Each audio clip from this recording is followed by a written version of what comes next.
안녕하십니까, 홍충구 목사입니다. 지난주까지 저희들 9장까지 민수기 9장까지 함께 살펴보았습니다. 출애굽한 이후에 시내산에서 머물면서 이런저런 율법을 받았습니다. 이제 그 율법을 받고 난 다음에 지난주에 드디어 출발하는 그 출발 준비를 하였습니다. 오늘 이제 드디어 10장에서 이제 가나안을 향해서 이스라엘의 행군이 시작되는 것을 보게 됩니다. 이러한 여정은 25장까지 계속해서 진행되고요. 오늘은 특별히 14장까지 함께 살펴보도록 하겠습니다. 이제 가나안으로서 행군을 시작한 이스라엘 백성들은 효율적으로 통솔하기 위해서 수월하도록 하나님께서 한 가지 지시를 하십니다. 10장에 그것이 뭐냐? 바로 은나팔의 지시입니다. 요즘같이 뭐 무전기가 있다든가 아니면은 전화기가 있으면 뭐 이런저런 수화기를 하기가 굉장히 좋을 것 같은데, 근데 이 당시에는 그런 것이 없었습니다. 그렇기 때문에 뭔가를 백성들하고 교감을 해야 되는데 어떻게 하느냐? 은나팔을 가지고 교감을 하라, 신호를 하라, 그렇게 말씀을 합니다. 먼저 1절 말씀에 은나팔을 너희들은 제작을 하라. 그러면서 3절부터 보면은 은나팔을 이렇게 불 때에, 은나팔을 이렇게 불 때에, 은나팔을 이렇게 불 때에 너희들은 출정을 하든지 출발을 하든지 멈추어라. 뭐 이런 이야기들을 이야기를 하고 있습니다. 1절 2절 말씀입니다. 여호와께서 모세에게 말씀하여 이르시되 은나팔 둘을 만들 때 두들겨 만들어서 그것으로 회중을 소집하고 진영을 출발하게 할 것이다. 3절부터 보면은 두 나팔을 불 때에, 한 나팔을 불 때에, 울려 불 때에, 2차로 울려 불 때에, 회중을 모을 때에, 뭐 이렇게 쭉 그 규정을 이야기를 하고 있습니다. 그리고 그 나팔은 누가 부르냐? 아론의 자손인 제사장들이 불 것이다. 이런 규례까지도 말씀을 하고 있습니다. 드디어 11절 말씀에 2년 2월 20일 출애굽한 이후에 2년 2월 20일에 증거의 성막에 구름이 떠올랐다고 이제 출발을 한다라는 것입니다. 이제 출발을 하고 어디로 가느냐? 바란 광야에 구름이 머물렀다. 이제 출발을 하기 시작을 했다라는 것입니다. 이스라엘 자손들이 이제 진행을 할 때에 그렇게 진행을 했다라는 것입니다. 지난주에 성막이 있고 동쪽에, 서쪽에, 남쪽에, 북쪽에 이스라엘 백성들이 어떻게 있어야 된다. 근데 출발할 때는 어떻게 출발을 하느냐? 출발을 할 때는 그 말씀도 하고 있습니다. 그러면서 모세의 장인, 이것은 이 말씀은 성경에서 굉장히 난해한 말씀이라는 겁니다. 오늘 말씀은 난해한 말씀이기 때문에 그냥 넘어가는데, 루엘의 아들 호밥이라고 되어 있습니다. 루벨의 아들, 모세의 장인 미디안 사람 루엘의 아들 호밥. 그러면 이제 처남이 되겠죠, 그죠? 처남이 되는데, 이 루엘의 아들 호밥이 처남이냐 아니면은 장인이냐, 여러 설이 있습니다. 아직까지도 난해 구절이에요. 난해 구절. 정확하게 이 호밥이 누군지에 대해서 정확하게 이야기할 수는 없습니다. 왜냐하면은 장인일 수도 있고 그의 처남일 수도 있고, 그렇기 때문에 여기에 대해서 지금 말씀드리지는 않겠습니다. 난해 구절입니다. 어찌됐든지 간에 오늘 그 호밥에게 광야길 안내를 부탁하는 장면이 나옵니다. 그런데 이 호밥이 이야기합니다. 나는 가지 아니하고 내 고향 내 친족에게로 돌아가리라. 30절에. 왜 그렇습니까? 모세가 이제 이 길을 떠나려고 하니까 이 길에 관련된 것에 나는 잘 모른다는 것입니다. 이스라엘 백성들은 모른다는 것입니다. 430년 동안 이 노예 생활을 하였던 이 이스라엘 백성들이 어떻게 이 광야를 잘 알겠냐라는 겁니다. 이 광야를 잘 아는 사람은 이 광야에 살았던 사람이에요. 그 사람이 누구냐? 바로 모세의 장인 루엘과 그의 가족들이 아마 이 광야를 잘 알았을 것이다. 그렇기 때문에 호밥에게 이야기를 합니다. 제발 우리만 버려두지 마십시오. 우리가 광야 어디에 진을 쳐야 할지 당신만큼 아는 사람이 없습니다. 그렇기 때문에 당신은 우리의 길잡이가 되어 주십시오. 다시 간청을 합니다. 그러면서 장면이 바뀌어서 33절에 언약궤가 그 3일길 앞서서 행하고 그들이 쉴 곳을 찾았고 낮이 되어서 그들이 진을 떠날 때면 주의 구름이 그들 위에 덮어 주었다.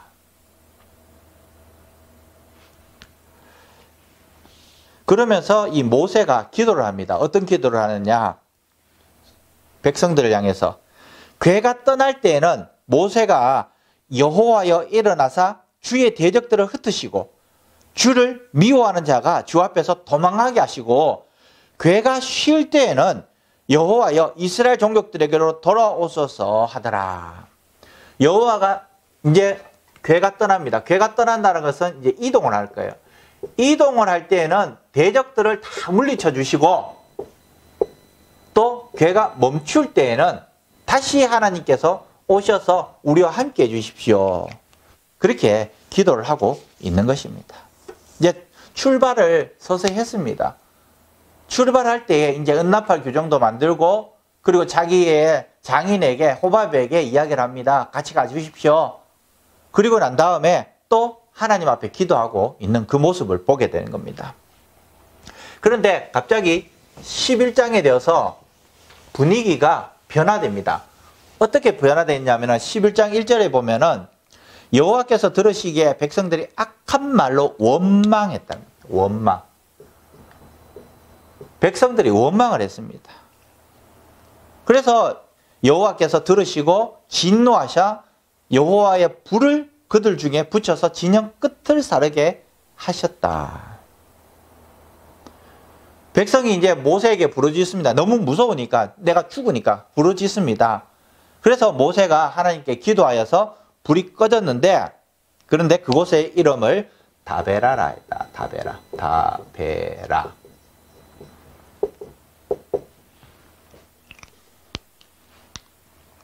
그는 여호와의 불이 그들 중에서 붙은 까닭이라고 3절 말씀에 기록을 하고 있습니다.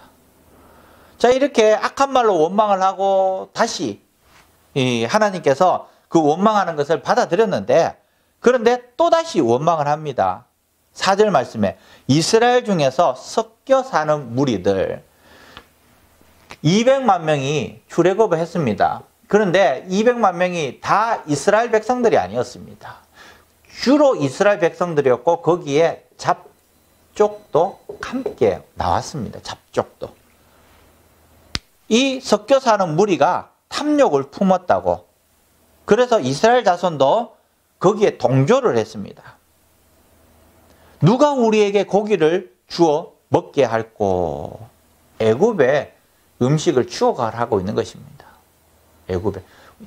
1년이 훌쩍 지났기 때문에 그들의 주식은 뭐였습니까? 그들의 주식은 만나 외에는 없었습니다. 만나가 그들의 주식이었습니다. 그런데 이 이스라엘 백성들 가운데 잡족들, 이제 섞여 사는 무리들이 이야기를 합니다. 우리가 언제 이 만나만 먹겠느냐? 우리도 고기를 먹게 해달라. 그렇게 원망을 하고 있는 것입니다. 이 이야기를 모세가 들었고 하나님께서 진노하셨다는 것입니다. 10절 말씀에 진노가 심히 컸다라고 기록을 하고 있습니다. 그래서 모세가 이제는 너무 힘들다라는 겁니다. 모세가 여호와께 여짜오되 어찌하여 주의 종을 괴롭게 합니까? 내가 그를 낳았습니까? 그들을 내가 낳았습니까? 하나님께서 나에게 주셨지 않습니까? 그런데 왜 이 사람들 나에게 이렇게 괴롭게 합니까? 그러니까 13절 말씀에 이 모든 백성에게 줄 고기를 내가 어디서 얻겠습니까? 내가 감당할 수 없습니다. 제발 저를 죽여주십시오. 제가 이 공경에 당하지 않게 해 주십시오. 그렇게 15절 말씀에 말씀을 합니다. 얼마나 힘들었으면 내가 이 백성을 낳았습니까? 하나님께서 주신 것 아닙니까? 내가 이 백성을 감당할 수 없습니다. 나를 죽여주십시오. 그렇게 말씀합니다. 이럴 때 하나님께서 어떻게 말씀하시느냐? 16절에 이스라엘 장로들 가운데서 그 장로들의 지도자들을 70명을 세우라. 70명을 세우라. 너는 그들을 데리고 회막으로 와서 그들과 함께 서라. 그러면서 너만 애쓰지 말고 이제 백성을 돌보는 짐을 함께 서로 지라. 17절 말씀에 말씀하고 있습니다. 그러면서 이제 다시 장면이 바뀌는 거예요. 말이 바뀌는 겁니다. 70명의 장로들에 대해서 이야기하다가 또 다시 18절 말씀에 너희가 고기를 먹게 될 것이다. 누가 우리에게 고기를 먹이려나? 이집트에서는 우리가 참 좋았었는데 하며 울며 한 말을 주께서 들었다는 것입니다. 주께서 너희에게 고기를 주실 터인데 너희가 먹게 될 것이다. 그것도 하루, 이틀, 10일이 아니라 한 달 동안 너희들이 냄새만 맡아도 먹기 싫을 때까지 먹게 될 것이다라고 그렇게 말씀을 합니다. 그 이유가 뭡니까? 너희가 너희 중에 거하시는 하나님을 멸시하고 우리가 왜 애굽에 나왔던가 그렇게 후회하기 때문에 내가 먹을 만큼 원 없이 주겠다. 그렇게 말씀을 합니다. 그럴 때 모세가 다시 하나님께 말씀합니다. 묻습니다. 보행하는 사람만 60만 명인데 주의 말씀이 한 달 동안 고기를 주겠다고 하셨는데 이들을 위해서 양떼와 소떼를 잡아도 얼마만큼 많은 고기를 잡아야 되겠습니까? 하나님께서 말씀하십니다. 여호와의 손이 짧았냐? 내가 이제 내 말에 내게 응하는 여부를 보리라. 내 손이 짧아서 내가 능력이 없겠느냐? 그렇게 말씀을 하고 있는 것입니다. 그러면서 24절부터 보면은 모세가 여호와의 말씀을 백성에게 이루고 백성의 장로 70인을 장막에게 둘러세웁니다. 다시 또 장면이 바뀝니다. 고기 이야기하다가 다시 70명의 이야기를 하고 있는 겁니다. 헷갈리죠? 70명 하면은 그냥 계속 70명 이야기를 하고 고기 이야기하면 계속 고기 이야기만 하면 되는데 지금 이런 상황이 생기는 거예요. 70명에 70명, 고기에 고기. 자, 이제 70명 이야기로 바뀝니다. 70명 이야기가 바뀌면서 하나님께서 구름 가운데 강림하셔서 모세에게 말씀하셨고 그에게 임한 영이 모세에게 임한 영이 70 장로에게도 임하니 그 영이 임할 때 그들이 예언을 하였다. 그리고 다시는 하지 않았다. 25절에 말씀을 합니다. 70명을 불렀는데 70명이 오지 않았어요. 그 중에 2명이 안 왔다는 겁니다. 누구요? 엘닷과 메닷.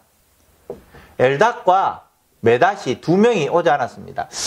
이 사람들이 왜 오지 않았을까? 추측해보건대 반항을 하였던가? 아니요. 반항을 했으면 죽었겠죠.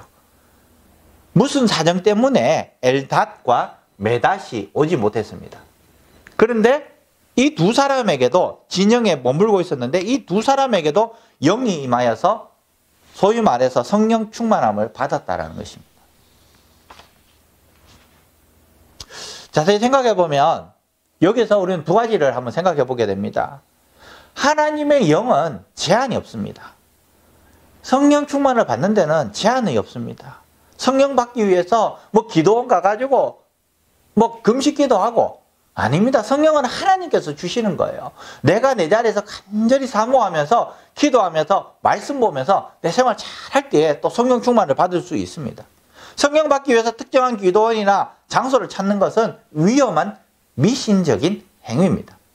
정말 성령 충만을 받기 위해서 내 삶을 열심히 살고 또 간절히 사모하는 것, 이것이 필요하다는 것입니다. 둘째는 하나님의 성령의 역사는 인간의 불가피한 처지를 극복한다는 것입니다. 성령은 인간의 제한적인 처지에 구애되지 않는다는 것입니다.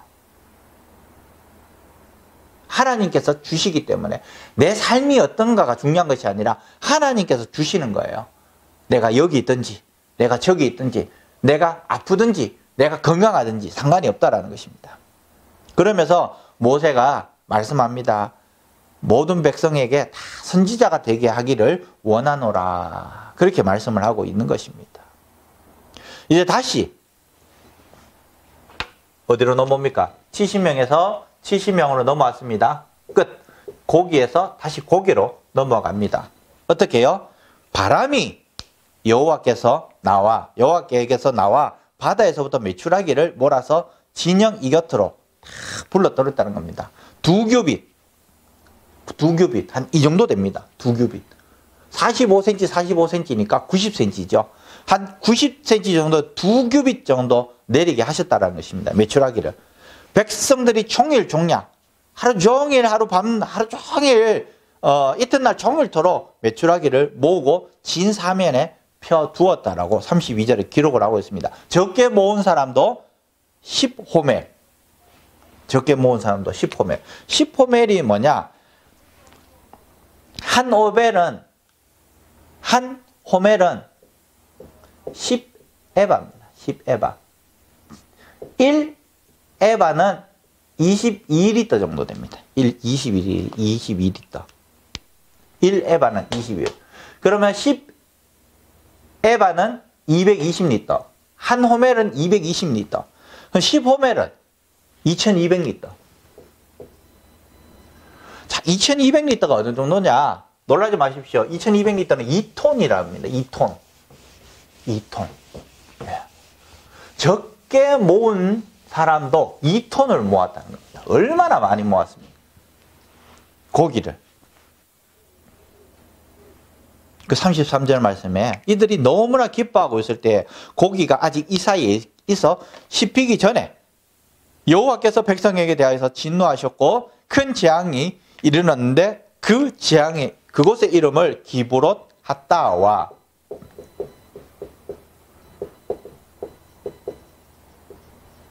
기브롯 핫다와라 불렀다. 탐욕의 무덤이다. 그렇게 불렀습니다. 탐욕의 무덤이다. 이제 여기에서 이제 그 일이 끝나고 난 다음에 어디로 가느냐? 하세롯에 이릅니다. 하세롯. 자, 점점 시내산이에요. 점점 북쪽으로 올라갑니다. 하사렛에서 이룹니다. 자, 12장에 보면은 뜬금없는 내용이 나옵니다. 12장에. 3명이 나오죠. 모세, 아론, 미리암. 모세, 아론, 미리암. 자, 모세가 구스 여인을 취합니다. 구스 여인을 취합니다. 이때에 미리암과 아론이 모세를 비방하게 되고 미리암이 문둥병이 들었고 모세가 중보기도하여서 미리암의 병을 회복시켜 줍니다. 이 내용이 바로 12장의 내용입니다. 지도자가 잘못할 수도 있습니다. 기도해야 되죠. 지도자가 잘못할 때에 때로는 뒤에서 흉을 보고 또 원망을 하고 그럴 수도 있습니다. 사람이기에. 그런데 믿음의 사람이라면은 하나님의 편 지도자를 대적하면 되지 않습니다. 기도해주고 또 기도해주고 대적하지 마시기 바랍니다. 원망하지 마시기 바랍니다. 굉장히 위험한 행동입니다. 이제 13장입니다. 13장에 보면은 이제 12정탐꾼을 파송합니다. 13장에. 정탐꾼 파송. 자, 우리가 여기 보면은 누구를 파송을 했느냐? 각 지파의 리더입니다. 리더. 각 지파의 리더를 한 지파에 한 명씩 보내라. 그래서 12명이 나옵니다. 여기에 유다 지파의 누굽니까? 갈렙. 그리고 에브라임 지파의 호세아. 호세아가 여호수아. 이렇게 해서 12명의 지파에서 12명의 사람이 나오는 것입니다. 그래서 3절 말씀에 보면 모세가 하나님의 명령을 따라서 바람 광야에서 그들을 보냈고 그들은 다 이스라엘 자손의 수령된 사람이다. 머리 된 사람이다. 리더다. 그래서 모세가 어떻게 합니까? 가나안 땅을 정탐하라고 그들을 보내면서 너희는 네겝의 길로 행하여서 산지로 올라가서 그 땅이 어떠한지 정탐하라. 그 땅의 거민이 강한지 약한지 또 많은지 적은지 그들의 땅이 좋은지 나쁜지 그 사는 성읍이 진영인지 산성인지 토지가 비옥한지 토지가 메마른지 나무가 많이 있는지 나무가 없는지를 탐지하라. 그리고 그 땅의 실과를 가지고 오너라. 그들이 땅을 탐지합니다. 신광야에서 하맛 어기 르홉으로 남방 헤브론에서 다시 들어옵니다. 그러면서 돌아올 때 에스골 골짜기에서 포도 한 송이를 둘이서 막대기에 꿰어서 온다라는 겁니다. 막대기에 꿰어서. 얼마나 컸으면 막대기에 꿰어서 오겠습니까? 그리고 석류와 무화과도 함께 취해서 갖고 온다라는 것입니다. 25절부터 보면은 이제 정탐꾼들의 보고가 나옵니다. 백성들이 몰려왔을 거예요. 40일 동안 이 정탐을 하고 난 다음에 과연 우리가 들어갈 땅이 어떤 땅이냐 얼마나 궁금했겠습니까? 정탐을 하고 돌아옵니다. 그리고 보고를 하는 겁니다. 먼저 그 땅의 실과를 보여줍니다. 과연 거기는 젖과 꿀이 흐르고 이것이 그 땅의 과일입니다. 그러나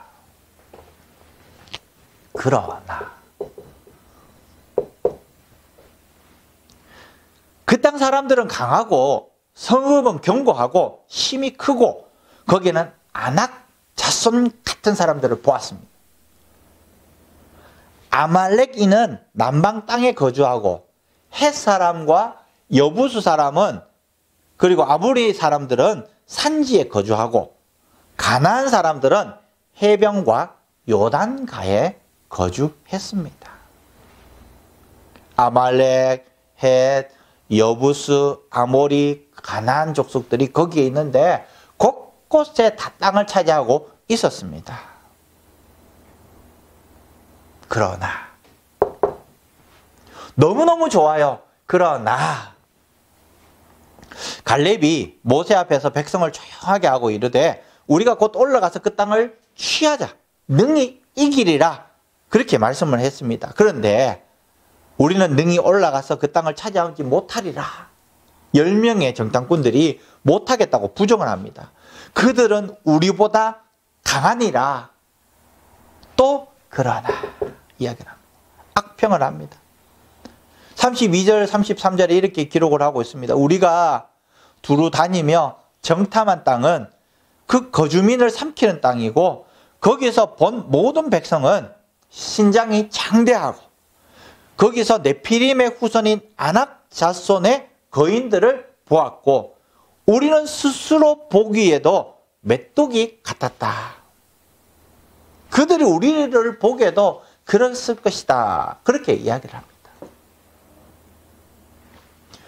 불신앙으로 절망하는 백성들의 모습을 보게 됩니다. 1절 말씀에 14장 1절 말씀에 온 회중이 소리 높여 부르짖으며 백성이 밤새도록 통곡했다.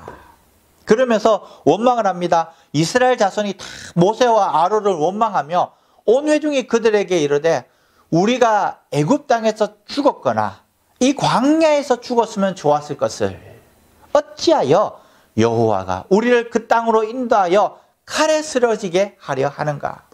우리 처자가 사로잡히리니 애굽으로 돌아가는 것이 낫지 아니하겠느냐? 그러면서 서로 이야기를 합니다. 우리가 리더 하나를 세우고 장관 하나를 세우고 다시 애굽으로 돌아가자. 모세와 아론이 이스라엘 자손들의 한 이야기를 듣고 그 앞에 엎드립니다. 그러면서 그 땅을 정탐한 눈의 아들 여호수아와 여분의 아들 갈렙이 자기들의 옷을 찢고 이스라엘 자손의 온 회중에게 6절 7절 말씀에 말씀을 합니다. 그러면서 7절부터 보면은 이렇게 기록을 하고 있습니다. 우리가 두루 다니며 탐지한 땅은 심히 아름다운 땅입니다. 여호와께서 우리를 기뻐하시면 우리를 그 땅으로 인도하여 들이시고 그 땅을 우리에게 주시리라 하는 과연 젖과 꿀이 흐르는 땅입니다. 오직 여호와를 거역하지 말라. 또 그 땅 백성을 두려워하지 말라. 그들은 우리의 밥이다. 그들의 보호자는 그들에게서 떠났고 여호와는 우리와 함께 하신다. 그를 두려워하지 말라. 메뚜기, 밥. 우리는 메뚜기 같아요. 아니다. 그들은 우리의 밥이다. 그들을 두려워하지 말라. 하나님은 우리와 함께 하시고 그들의 신은 그들을 떠났다. 믿음으로 이야기를 하고 있는 것입니다. 이럴 때 온 백성들이 돌로 치려하는 것입니다. 동시에 하나님의 영광이 회막에서 이스라엘 모든 자손에게 나타납니다. 갑자기 구름이 확 피어올랐다는 것입니다. 그러면서 하나님께서 모세에게 이르되 11절 말씀, 이 백성은 언제까지 나를 멸시할 것이냐. 그렇게도 내 힘을 나타내 보였는데 아직도 나를 믿지 못하는구나. 11절 말씀에 기록을 하고 있습니다.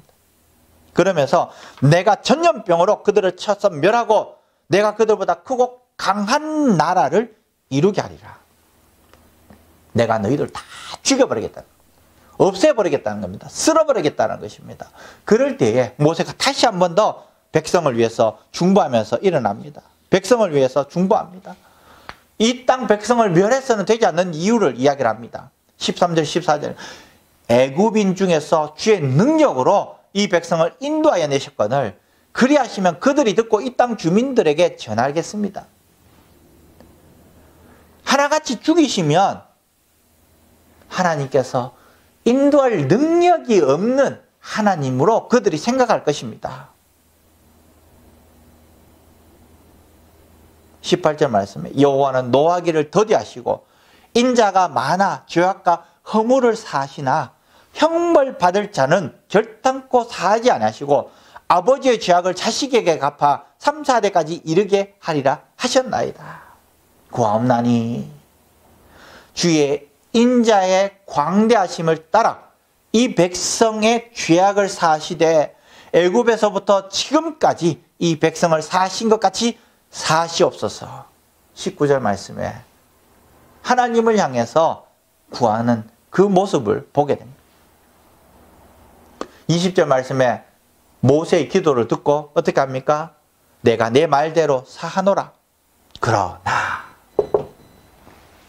내가 너의 기도를 듣고 내가 그 죄를 사하지만 그러나 진실로 내가 살아있는 것과 여호와 영광이 온 세에 충만한 것을 두고 맹세하는데 내 영광과 애국과 광야에서 행한 내 이적을 보고도 이같이 10번이나 나를 시험하고 내 목소리를 청종하지 않는 이 사람들, 내가 그들의 조상에게 맹세한 땅을 결단코 보지 못할 것이고 또 나를 멸시하는 사람들은 한 사람도 그것을 보지 못하리라. 그러나 24절에 내 종 갈렙은 그 마음이 그들과 달라서 나를 온전히 따랐은즉 그가 갔던 땅으로 내가 그를 인도하여 드리니 그의 자손이 그 땅을 차지하리라. 30절 말씀에 여호분의 아들 갈렙과 눈의 아들 여호수아 외에는 내가 맹세하여 너희에게 살게 하리라 한 땅을 결단코 들어가지 못하리라.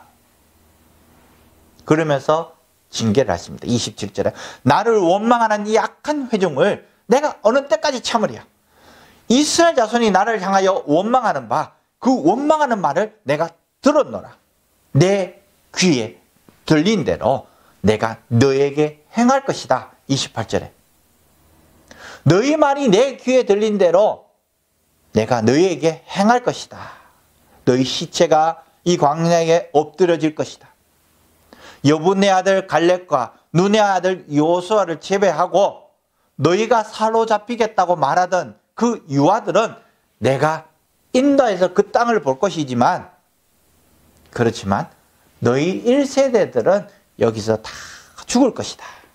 34절에 너희가 그 땅을 탐지한 날수 40일의 하루를 1년으로 환산하여서 40년간 너희 죄악을 질지니 너희가 나의 잃어버림을 알리라 하셨다 하라. 온 백성들이 이제는 다 죽게 됐다는 겁니다. 40년 동안 광야 생활을 하겠다라는 것입니다. 그럴 때에 어떤 반응이 나옵니까? 백성이 크게 슬퍼하였다는 것입니다.